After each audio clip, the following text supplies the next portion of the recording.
नमस्ते। आज के इस दिलचस्प विश्लेषण में हम सीधे उस गहरे रहस्य में गोता लगाने वाले हैं जो प्राचीन भविष्यवाणियों को हमारे आधुनिक इतिहास से जोड़ता है। आज हम मुख्य रूप से सातवीं मोहर के रहस्य और स्रोत सामग्री के अनुसार इसे खोले जाने की घटना पर चर्चा करेंगे। तो चलिए बिना किसी देरी के इस रहस्यमयी घटना के विवरण को खंगालना शुरू करते हैं।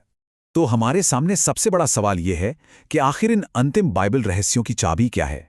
स्रोत के अनुसार यह वह सवाल है जिस पर विश्वासियों ने ईसा मसीह के दूसरे आगमन की प्रतीक्षा करते हुए लगभग 2000 सालों तक विचार किया है। इस जवाब की तह तक जाने के लिए हमें इतिहास में थोड़ा पीछे मुड़कर देखना होगा।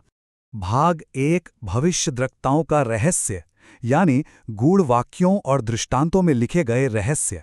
मोहरों के खुलने को समझने के लिए पाठ स्पष्ट करता है कि हमें यह देखना होगा कि प्राचीन भविष्यद्वक्ताओं को ये ईश्वरीय संदेश कैसे मिले। देखिए, यह कभी भी सीधा और स्पष्ट नहीं था। मूसा ने अदन की वाटिका में एक स्त्री के फल खाने का दृष्टांत लिखा। दानियल ने तो स्पष्ट रूप से स्वीकार किया था, मैंने देखा लेकिन मैं समझा नहीं। और यूहन्ना तक आते आते उन्होंने भी कई ऐसे रहस्य दर्ज किए जो उनकी खुद की समझ से परे थे। मतलब ये संदेश जानबूझकर ऐसे गूढ़ वाक्यों में छिपाकर रखे गए थे ताकि भविष्य के एक विशिष्ट समय में ही इन्हें समझा जा सके। और ये सभी रहस्य प्रकाशित वाक्य के 5वें अध्याय के अनुसार ठीक 7 मोहरों के पीछे सुरक्षित किए गए थे। ये संख्या 7 ये महज कोई अंक नहीं है, बल्कि ये संपूर्णता और ईश्वरीय क्रम का प्रतीक है। ये बताता है कि यह प्रकटीकरण अपने आप में पूर्ण और अंतिम है। भाग 2 भविष्यवाणी किया गया संदेशवाहक और अंत समय के प्रकटीकरण की तैयारी। स्रोत सामग्री यह स्थापित करती है कि ईसा मसीह के दूसरे आगमन से पहले इन बंद रहस्यों को अंततः प्रकट किए जाने का वादा किया गया था। मलाकी 4 के अनुसार धर्मशास्त्र ने स्पष्ट रूप से एक दूसरे भविष्यवक्ता का वादा किया था, जिसे एलियाह की आत्मा से अभिषिक्त किया जाएगा ताकि दूसरे आगमन से ठीक पहले रास्ता तैयार किया जा सके, बिल्कुल वैसे ही जैसे पहले आगमन से पहले एक मार्गदर्शक भेजा गया था। अब यहां चीजें वाकई दिलचस्प हो जाती हैं। प्रकाशित वाक्य 10:7 इस संपूर्ण वैचारिक ढांचे के लिए एक पूर्ण आधार बनाता है। यह कहता है कि 7वें दूत के शब्द देने के दिनों में परमेश्वर का गुप्त सत्य पूरा होगा।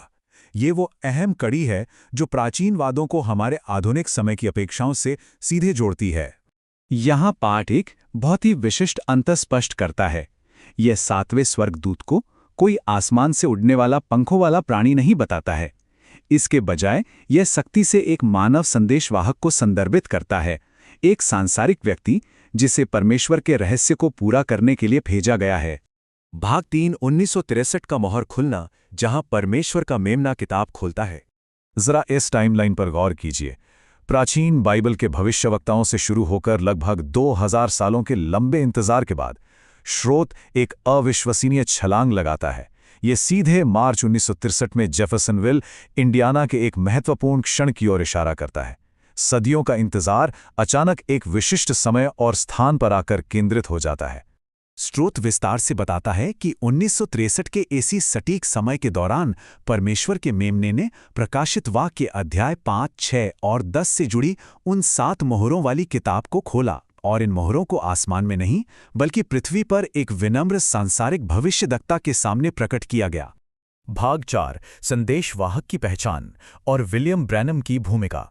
अब पाठ इस विनम्र भविष्यद्वक्ता की पहचान करता है जिसने मलाकी 4 और प्रकाशित वाक्य 10:7 की भविष्यवाणियों को पूरा किया, विलियम ब्रैनम के रूप में। लेकिन यहां एक बहुत ही महत्वपूर्ण बात है जो स्रोत निष्पक्ष रूप से स्पष्ट करता है। अनुयायी ये पूरी तरह मानते हैं कि वो 7वें कलीसियाई युग का संदेशवाहक और यीशु का भविष्यवक्ता है, लेकिन वे स्पष्ट रूप से एक देवता के रूप में उसकी पूजा नहीं करते और ना ही उसे उद्धारकर्ता या प्रभु मानते हैं। ये प्रणाली अपना पूरा ध्यान यीशु पर ही केंद्रित रखती है। इस मोहर के खुलने की घटना को कोई गुप्त बात नहीं रखा गया, बल्कि इसे विश्व स्तर पर प्रसारित किया गया। जरा सोचिए, इसके 1100 से अधिक टेप रिकॉर्ड किए गए हैं। किताबों के जरिए आज भी ये प्रकटीकरण घोषित किए जा रहे हैं, और विश्वासी आज इसे खुली किताब का स्मारक और धन्यवाद के रूप में मनाते हैं। इन रिकॉर्डिंग्स ने एक विशाल आर्काइव तैयार कर दिया है, जो अंततः हमें सोचने के लिए एक बहुत ही गहरे और आकर्षक विचार पर छोड़ देता है। अगर वे प्राचीन बंद मोहरें वाकई टूट चुकी हैं और गूढ़ दृष्टांतों को स्पष्ट कर दिया गया है, तो ऐसे और कौन से गहरे रहस्य हैं जो अभी भी हमारी नज़रों के बिल्कुल सामने छिपे हो सकते हैं। क्या हम आज भी ऐसे रहस्यों से घिरे हैं जो बस एक सही नजरिए के इंतजार में हैं? इस चर्चा में हमारे साथ जुड़ने के लिए बहुत बहुत धन्यवाद।